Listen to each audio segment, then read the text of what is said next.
If you have a small advantage, is trading into an endgame a wise decision? Well, the answer is it depends on what type of endgame you want to enter into. Because sometimes endgames will make your job extremely simple, while other times it will make the task nearly impossible. So, if you want to know which ones are the easiest to win compared to the easiest to draw, well, that's what we're going to be looking at today.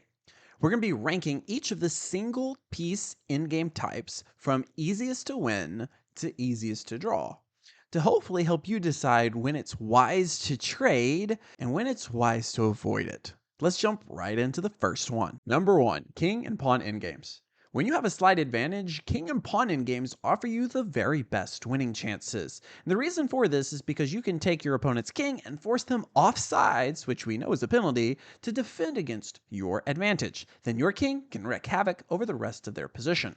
Here, white realized that they could trade rooks on d8 and then take on b6, leaving black with doubled b-pawns and with an advantage in the king and pawn endgame.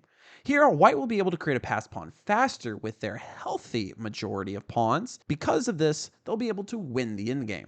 White was able to stop the black pawns from advancing on the queen side and then attacked in the middle. And this was simply too much for black to handle. Black tried to undouble their pawns, but it's way too slow. White then played e5 and then after king e4 and takes back on e5, now white's passed pawn is clear. Black is too far behind. White creates the passed pawn and then races it up the board to become a queen faster than black, and this is enough to win in the endgame. Number 2, bishop versus knights. Similar to king and pawn endgames, when you have a slight advantage, this can be a totally easy endgame to win. And that's because your opponent is still stuck with 2 short-range pieces, so they have to be nearly perfect with them in order to defend against any threat you might have. Here, this position is technically drawn after trading queens and trading rooks, but the path to draw is extremely narrow. Here, after a few quiet moves, black plays knight e5, which is already a slight mistake, and puts black on the edge of losing. But then black plays knight back to f7, and now it's completely lost. It's just too hard to defend against all of white's general ideas on both sides of the board when you have 2 short-range pieces. Here, white simply played king e3, and after g5, white played h5, and now white has an outside passed pawn. Black has to defend that with the knight, but now here's the problem. Now is essentially a 2 against 1 situation. 2 beats 1. And that's exactly what happened. White went on to eventually win this endgame by simply pushing and then advancing with the king, all while black's knight stayed on the side of the board. And in this position, after knight f5, black resigned the game because he realized that you're going to lose on a7 and the a pawn or the h-pawn will promote depending on what black defends with his knight. Number 3, knight versus knight endgames. This endgame is high on our list because our opponent still only has 2 short-range pieces, which means any sort of outside advantage we have can be crippling to them.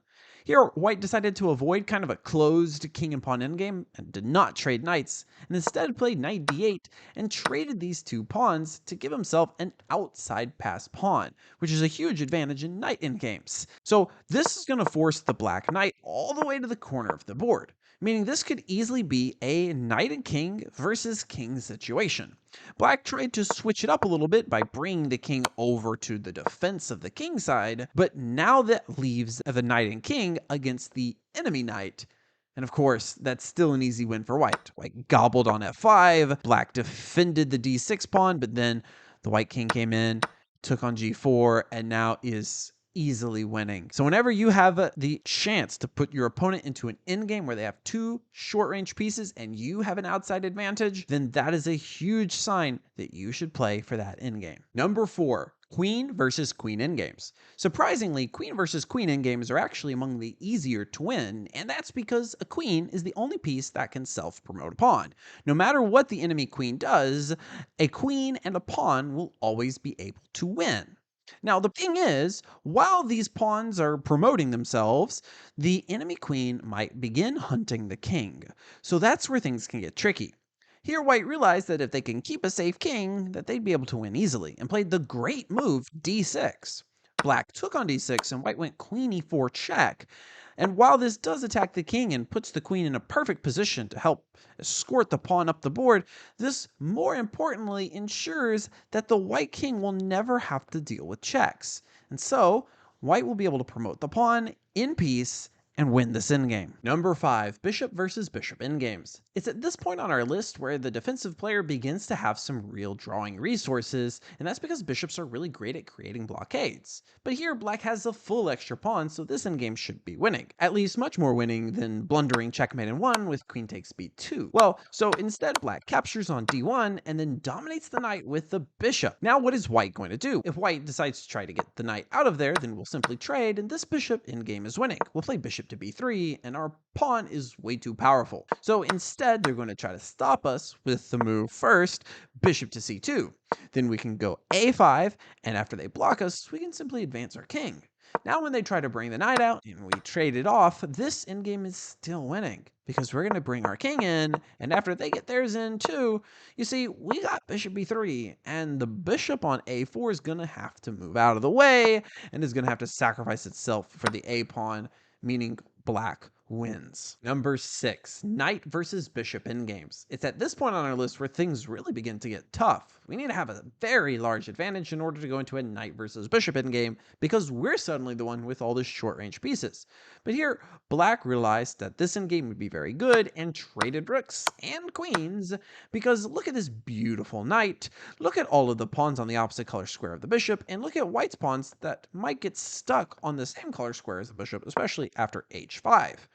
But then white tries to advance the king and tries to cause problems with their pawns. But black is smart, plays the move f4, and after white captures on a4 and makes some pawn trades, now black's knight, which looks like it's bad on the edge of the board though, is ready to help advance the pawns forward.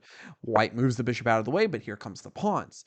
Black's knight is perfect, and white's bishop is struggling for squares. And this is why the knight was able to outfight the bishop. And so after king d4, we see king e6. Now white begins to prepare a defense against black's extra pawn on the king side. And after f4, the idea is to keep the bishop guarding the h pawn. But that's simply not good enough because now black has the opportunity to trade everything off on the queen side and then plays knight e1, and white resigns in view of knight takes f3, which will trap the bishop and win the game. Number 7, rook versus rook endings. Don't enter rook and pawn endgames unless you have a very, very clear advantage, because rooks are incredibly good at turning defense into offense. You won't have time to be pushing your advantage around because you'll be defending. Only go there when you know you can win. Here, white thought they could win with queen takes e6 and then rook to d5 and rook e5. While this does win a pawn, it forgets about how active black's rook and pawns are about to be. After the move b4 and trades, then white captures on e4. We see c3 and b3.